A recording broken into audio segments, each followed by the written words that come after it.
bahwa keluarga adalah sumber kekuatan yang paling mutakhir bagi aku ya sejauh ini. Kami hidupnya sangat dekat dengan kegiatan-kegiatan politik karena Pak Akbar adalah tokoh politik. Politik itu pengabdian dan bukan profesi.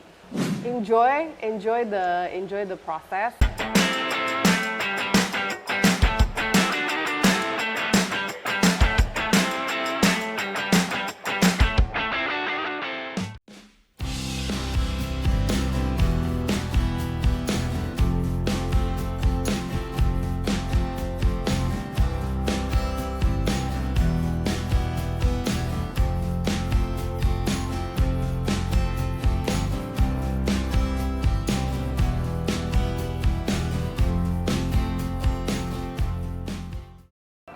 Halo Sobat Suara, kembali lagi di program Dekat, Kenal Sosok Lebih Dekat. Kita masih di Solo nih, bersama aku Stefanus, kita akan berbincang bersama sosok politisi muda. Beliau merupakan Ketua DPD Partai Golkar Solo. Ada yang bisa nebak? Tambahan clue, beliau adalah putri bungsu dari Bapak Akbar Tanjung. Yes, betul sekali, beliau adalah Sekar Tanjung. Tanpa berlama-lama lagi, yuk kita temui beliau. Halo, selamat siang Mbak Sekar. Hai. Mari kita persilakan Mbak Sekar. Perkenalkan Mbak, saya Stefanus. Halo, Hari ini Stefanus. saya bakal banyak banget nih bertanya-tanya ke Mbak Sekar. Sebelumnya, apa kabar Mbak? Baik dong, dari cuaca yang sangat cerah ini. Puji Tuhan, di Solo yang cerah ini, Iya. kita semua masih diberi kesehatan untuk menghibur teman-teman suara ini. Nah, Sobat Suara, jadi Mbak Sekar Tanjung ini merupakan Ketua DPD Partai Golkar Solo. Dan apa benar Mbak Sekar ini lahir dan besar di Solo? Aku banyak banget berkegiatan di Solo dari kecil. Tapi aku lahirnya di Jakarta. Oh, plot twist banget ternyata. Ternyata Mbak Sekar plot twist dari ya. DKI Jakarta. Mbak, karena sekarang kita di Solo nih. Mbak Sekar apa sih makanan favoritnya yang khas dari Solo? Aku paling suka itu sabuk ramba buat sarapan. Sama malam-malam makan jenang lemu, terus nggak lupa somewhere in between kita wedangan atau minum susu anget. Yes, wedangan juga makanan minum favoritku banget itu Iya. Mbak. Mbak, kita flashback ke masa kecil nih. Apakah Mbak Sekar meskipun lahir dan besarnya di Jakarta tadi ya, sekolahnya di mana sih Mbak? Aku SD, SMP, SMA di Jakarta, kemudian kuliahnya baru ke luar negeri ke Amerika Serikat. Kalau boleh tahu nih, apa itu Mbak? Aku di Boston University di Boston, Massachusetts. Yes, tadi aku sempat riset nih. Kalau Mbak Sekar Tanjung ini berkuliah di Boston University dan mengambil jurnalistik. Betul nggak Betul sih, Mbak? sekali. Jadi biasanya aku yang kayak Kak Stefanus gini. Sekarang ditukar deh perannya. Dan moga-moga kedepannya saya mengertikan lagi ya. Jadi ada regenerasi nantinya. Amin. Dan apa emang dari dulu sih Mbak? Mbak Sekar nih tertarik dengan dunia jurnalistik? Yes, aku itu sangat suka menulis. Sampai sekarang pun aku masih berusaha untuk mengasah kemampuan menulis. Kemudian muncullah ketertarikan juga di bidang media.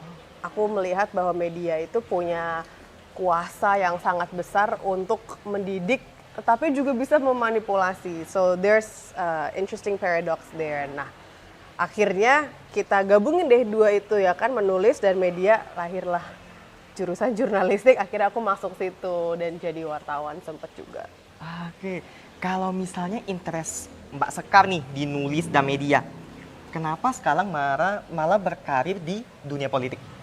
Irisannya banyak sekali media dengan politik. Jadi cukup terbuka akhirnya kesempatan untuk belajar tentang politik waktu aku masih jadi murid mahasiswa jurnalistik dan juga pekerja sebagai wartawan. Jadi tumbuhlah di situ juga interestnya. Dan kenapa memilih kota Solo sih Mbak sebagai medan perang politik Mbak? Gitu. Aku memulai dari kota Solo karena satu, kita juga memang asalnya dari Solo, dan kedua kesempatan yang terbukanya ada di kota Solo. Seperti itu. Dan kalau boleh tahu bagaimana sih Mbak peran keluarga di karir politiknya Mbak Sekar? Aduh, besar sekali. Besarnya, utamanya adalah bahwa keluarga adalah sumber kekuatan yang paling mutakhir bagi aku ya sejauh ini. Jadi perannya sangat besar dalam eh, memastikan atau menjaga moral dan semangat untuk bisa terus konsisten dalam politik. Apa di keluarga Bapak Akbar Tanjung ini hanya Mbak Sekar sendiri yang terjun ke dunia politik? Enggak, jadi kami itu 4 bersaudara, Kak, perempuan semua, dan yang nyalek di tahun 2024 ini tuh kami bertiga. Wow. Kakakku yang paling dewasa, yang barep, itu di Sumatera 2, DPR RI, kemudian yang ketiga itu DPR RI juga dari Dapil Riau 2, gitu. Semuanya dari Partai Golkar. Wow. Oke. Omong-omong Mbak, udah saya pesenin kopi sih Mbak. Oh gitu? Kita minum dulu gak sih? Oke, sip. Oke Mbak Sekar, jadi kalau tadi saya mendengar 3 dari 4 bersaudara Mbak. Betul. Itu terjun ke dunia politik dan bakal nyalek di tahun 2024 besoknya. Yes. Apakah Bapak Akbar Tanjung sendiri sejak dahulu mengarahkan Mbak Sekar nih untuk terjun ke dunia politik? Enggak, kita nggak ada yang dipaksa atau diharuskan atau didorong secara gamblang untuk masuk ke politik.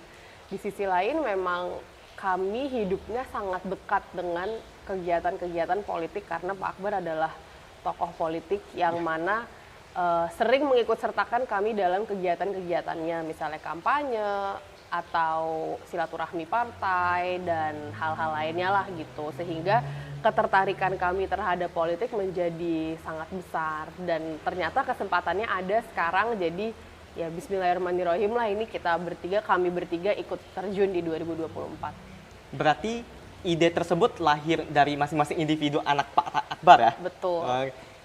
Pak Akbar ada sempat pesan nggak sih Mbak ke Mbak Sekar ketika terjun ke dunia politik? Ada banyak banget beliau pesannya. Boleh di-spill? Iya, boleh di-spill ya. Kita spill beberapa pesan Pak Akbar Tanjung. Yang pertama adalah bahwa politik itu pengabdian dan bukan profesi. Politisi itu bukan profesi, teman-teman. Kami meyakini seperti itu. Kenapa? Karena profesi itu kan identik dengan mata pencaharian ya. Dan kami meyakini bahwa politik itu bukan ladang untuk mata pencaharian. Sebagai politisi juga tidak seperti itu. Itu yang pertama. Jadi beliau selalu menekankan politik itu bukan profesi. Yang kedua adalah ya kita harus konsisten dan juga konkret dalam berkarya, dalam menjadikan politik ini sebagai alat untuk kita betul-betul bisa memberikan kebermanfaatan bagi sesama. Yang ketiga, enjoy the process, bahwa memang kami meyakini bahwa akan ada naik turunnya, jatuh bangunnya, tentu beban juga sebagai anak beliau, tetapi dalam segala perjalanan itu pasti sebetulnya ada yang bermanfaat lah buat kita ke depannya.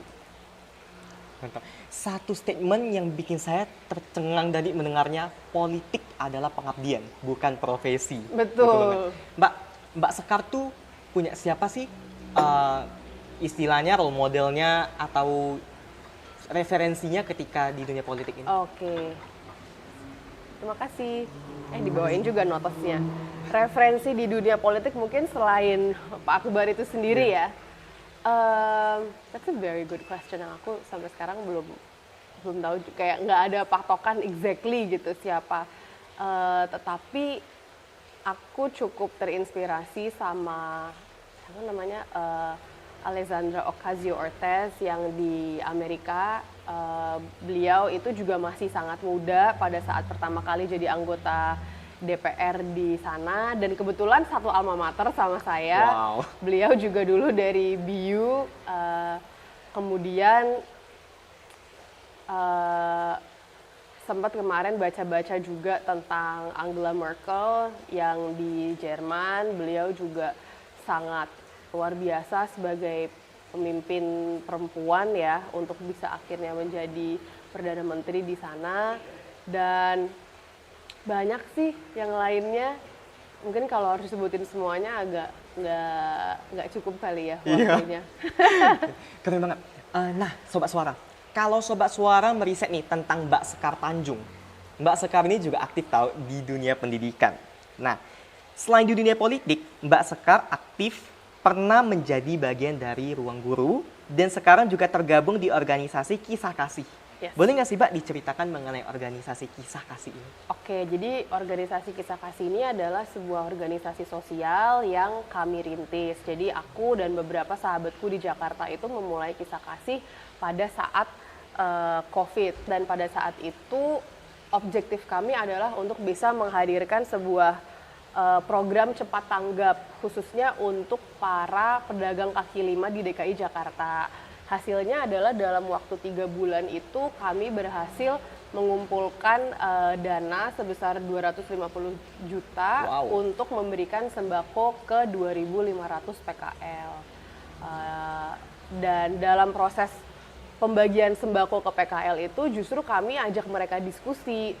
Dan ternyata hal lain yang menjadi keresahan adalah bahwa anak-anak mereka itu sekarang pada saat itu pas masa COVID tidak mendapatkan pendampingan pembelajaran yang mumpuni karena kan saat itu lagi PJJ kan. Iya.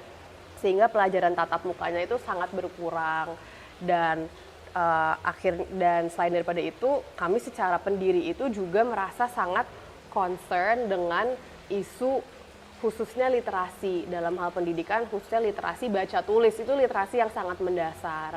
Jadi dari adanya kebutuhan pembelajaran di akar rumput itu dan ketertarikan dan concern kami ke literasi, akhirnya kami ada satu program utama Kisah Kasih yaitu Joy of Reading, yang mana kami menyasar masyarakat di akar rumput, anak-anak umur 6-10 tahun dan orang tuanya untuk bisa membangun minat baca, untuk bisa mencintai membaca. Dan mulai dari tahun 2020 akhir itu kami sudah berjalan, awalnya di Jakarta dan sekarang karena aku di Solo, alhamdulillah kami juga jalan di kota Solo. Berakar dari cerita yang mulia ya Mbak ya, dari adanya keresahan tentang literasi yang rendah ya Mbak ya? Awalnya sebenarnya keresahan tentang waktu zaman COVID itu kurangnya pembelajaran tatap muka kan, dari masyarakatnya nih, dari para PKL yang kami temui. Nah, kalau dari kami para pendiri itu melihat bahwa ya literasi dasar baca tulis itu masih bisa lebih baik lagi lah khususnya di Indonesia gitu. Maka lahirlah Kisah Kasih. Sebenarnya lahirlah fokusnya Kisah Kasih gitu. Fokusnya di literasi itu. Selain itu, ada juga Rumah Budaya Keraton. Itu Yes. seperti apa sih Mbak? Rumah Budaya Keratonan itu ada di kota Solo. Nah, teman-teman yang main ke Solo atau warga Solo jangan lupa mampir ke Rumah Budaya Keratonan. Rumah Budaya Keratonan adalah ruang komunitas dan fasilitas untuk kegiatan kemasyarakatan. Tapi fokusnya itu di budaya, sejarah, dan juga pendidikan. Nah, Rumah Budaya Keratonan ini di dalamnya ada beberapa elemen. Ada galeri sejarah, ada perpustakaan kecil, ada juga tempat makannya, ada restorannya, dan ada balai panggung yang bisa disewa untuk acara-acara. Jadi lumayan komplit lah tempatnya untuk membuat berbagai macam kegiatan. Rumah Budaya Keratonan ini itu dirintis oleh ibuku, Ibu Nina Akbar Tanjung, yang adalah asli Solo gitu. Kembali lagi Mbak Sekar menyebutkan pendidikan. Apa sih Mbak yang bikin Mbak Sekar Tanjung itu concern pada akhirnya dengan education? That's also a very good question yang aku belum pernah ditanyain sebelumnya. Ya karena aku melihat dan menyadari bahwa ketika kita mendapatkan pendidikan yang baik, itu banyak sekali kesempatan yang terbuka untuk kita untuk bisa meningkatkan kualitas hidup kita. Dan pendidikan itu tidak hanya dari bangku sekolah ya, khususnya sekarang ini aku melihat bahwa kita harus bisa belajar untuk hidup berdampingan gitu. Betul. Dengan berbagai macam perbedaan yang ada, gimana kita bisa kohesif semuanya itu dan mau punya semangat untuk lebih baik lagi. And I think pendidikan itu sangat berpengaruh dalam hal itu ya. Kebetulan kami juga keluarga yang concern di pendidikan karena Pak Akbar itu juga punya sekolah di Sumatera Utara. di kampungnya Pak Akbar. Jadi diskursus dan kepedulian terhadap pendidikan itu memang sudah menjadi sesuatu yang sangat lekat di keluarga kami juga gitu. Wow, fakta baru nih Mbak. Oh iya. Sekolah di Sumatera.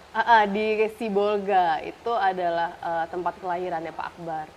Kalau boleh tahu itu sekolah untuk Jadi ada 3 institusi pendidikan. Yang pertama itu yang udah lama banget itu SMAN 1 Matauli, itu SMA. Jadi SMA yang ada asramanya ada di Sibolga itu. Kemudian ada juga Sekolah Tinggi Ilmu Perikanan STPKM, dan yang lagi proses itu adalah Sekolah Tinggi Agama Islam Barus gitu. Wow. Jadi banyak berpusat di Sumatera Utara karena visi beliau saat itu adalah harus bisa meningkatkan sumber daya manusia di kampungnya gitu. Nah, sekarang dilanjutkan oleh kakakku yang di Sumatera Utara, kakakku yang paling dewasa di sana. Yang paling tua di sana. Yang paling sulung. Keren, luar biasa inspiratif loh Mbak. Iya, ada. Akbar Tanjung ada beserta itu. anak-anaknya keren banget. Yang sangat fokus pada human resources ya Mbak ya. Yes. Yang berakar pada education side. Itu keren banget sih. Sisi edukasi pada akhirnya bahkan memengaruhi hal hidup. Aku setuju banget sama Iya Mbak kan? Sekar. Iya. Itulah. Mbak, setiap orang pasti punya impian. Betul. Apa sih impian Mbak Sekar Tanjung ke depannya? Salah satu cita-citaku adalah memiliki toko buku yang ada coffee shopnya. Itu ya kan kita punya berbagai macam cita-cita ya. Iya. Itu salah satu yang tidak berubah dari aku masih di bangku SMP sampai sekarang. Itu sesuatu yang aku selalu pingin punya gitu. Jadi ya itulah one of my other dreams, punya ada coffee shop tapi yang ada perpustakaannya, jadi bisa ada ruang buat diskusi, buat menikmati kopi yang enak, untuk nyantai gitu. Itu salah satunya sih. Kembali lagi perpustakaan dan buku, Iya. edukasi lagi. Aku emang suka baca buku anaknya. Kalau gitu apakah politik merupakan salah satu dari cita-cita Mbak Sekar? Itu juga termasuk, tidak bisa aku pungkiri bahwa ketertarikan di bidang politik itu udah cukup lama ya aku pupuk, dan akhirnya ada kesempatan untuk terjun langsung gitu. Aku 2019 itu Kak menjadi tim kampanye presiden. 2017 aku jadi tim kampanye wali kota di Boston. Waktu aku masih menjadi mahasiswa, itu aku magang juga di ABC News di Washington DC meliput 100 hari pertamanya Presiden Trump. Jadi ketertarikan di bidang politik itu memang sudah terbangun, sehingga untuk bisa masuk ke dalam politik ini ibaratnya ya sesuatu yang memang sudah menarik aku dari dulu sih. Aku cuma nggak nyangka masuknya sekarang. Aku kira di rencanaku sendiri masuknya tahun 2029, tapi Tuhan berkata lain dan ya kita di sinilah sekarang gitu. Godspeed banget ya Mbak ya? Iya, tiba-tiba, oh sekarang nih disuruhnya, didorongnya sama Allah Subhanahu Wa Taala itu. Dari menjadi tim kampanye nih Sobat Suara, hari ini Mbak Sekar menyusun tim kampanyenya sendiri. Yes, that's true, exactly. Mbak Sekar, sekarang kan sibuk banget nih dengan kampanye demi kampanye. Masih ada waktu buat healing nggak sih Mbak? Dikit-dikit kita mencari ruang untuk diri sendiri. Apa sih kegiatan yang biasanya Mbak Sekar lakukan nih kalau Sobat Suara mau tahu nih, untuk melepas penat? Nonton TV series atau nonton film, dengerin musik sendiri, telepon keluarga atau sahabat, sama baca buku. Kembali lagi baca buku Sobat Iya, Suara. sama tidur. Oh, quality time intinya ya Mbak ya. Tidur. Dan yang terakhir nih, untuk Sobat Suara yang ingin berkarir atau terjun ke dunia politik, apa sih pesan Mbak Sekar? Pesanku untuk Sobat Suara yang tertarik terjun ke dunia politik harus berani untuk mengambil langkah dan jangan takut untuk akhirnya membuat keputusannya sendiri. Maksudku apa? Mungkin Sobat Suara ini yang tertarik masuk politik itu termasuk orang-orang yang langka mungkin di dalam komunitasnya atau pertemanannya sendiri. Dan aku berharap itu tidak menghentikan Sobat Suara untuk justru masuk. Karena ketika kita mengambil langkah pertama untuk masuk, itu disitulah kita juga akan bertemu dengan orang-orang yang punya satu visi, misi, dan gagasan kayak kita. Jadi berani aja untuk mengambil langkah pertama itu untuk masuk ke dalam politik. Nggak harus langsung menjadi politisi, Sobat Suara. Bisa ikut tim kampanye kayak tadi aku. Bahkan jadi wartawan yang meliput kegiatan kampanye itu udah langsung ada irisannya, mengikuti organisasi kemasyarakatan yang ada di bawah partai politik, atau menjadi tenaga ahli untuk seorang politisi, itu sudah menjadi langkah awal. Jadi kita nggak harus langsung jadi caleg kok, teman-teman. Itu sih yang ingin aku sampaikan gitu. Intinya berani ya Mbak Sekar ya? Berani. Gitu. Harus berani mengambil apapun itu tantangannya di depan mata ya? Betul. Dan mungkin tambahannya adalah harus berprinsip. Karena kalau kita berprinsip dan punya punya visi yang lebih besar untuk kemaslahatan. Karena politik itu alat kan, Sobat Suara. Jadi kalau kita masuk tanpa visi untuk bisa memperbaiki atau membangun sesuatu, kita jadi bisa terjebak dalam hal menggunakan politik ini untuk hal yang malah mencederai gitu kan. Dan yang paling penting adalah tadi itu, jadi dua ya, kita harus berani, dan kedua punya prinsip dan visi untuk bisa meningkatkan kemaslahatan lewat alat politik ini. Gitu. Karena sekali lagi politik adalah pengabdian ya Mbak ya, bukan pengabdian, profesi. Dan bukan profesi, dan politik itu juga adalah alat ya. Itu yang ingin aku juga tekankan gitu. Nah, gimana Sobat Suara? Sudah mendengarkan pesan dari Mbak Sekar? Oke, karena pesan tadi merupakan closing nih dari lekat kita pada kali ini, Mbak. Oke, sip. Untuk itu, aku ingin mengucapkan terima kasih banyak nih kepada Mbak Sekar atas banyak banget nih insight dan fakta-fakta baru yang aku temukan dari Mbak Sekar. Siap. Selain dari Kakak. riset dari akun media sosialnya Mbak Sekar gitu. sendiri ya. Iya. Jangan lupa follow ya teman-teman. Kalau gitu, saya Stefanus Sunardi mengucapkan terima kasih banyak untuk Sobat Suara dan juga Mbak Sekar untuk siang hari ini. Ditunggu untuk episode-episode lekat berikutnya. Bye-bye.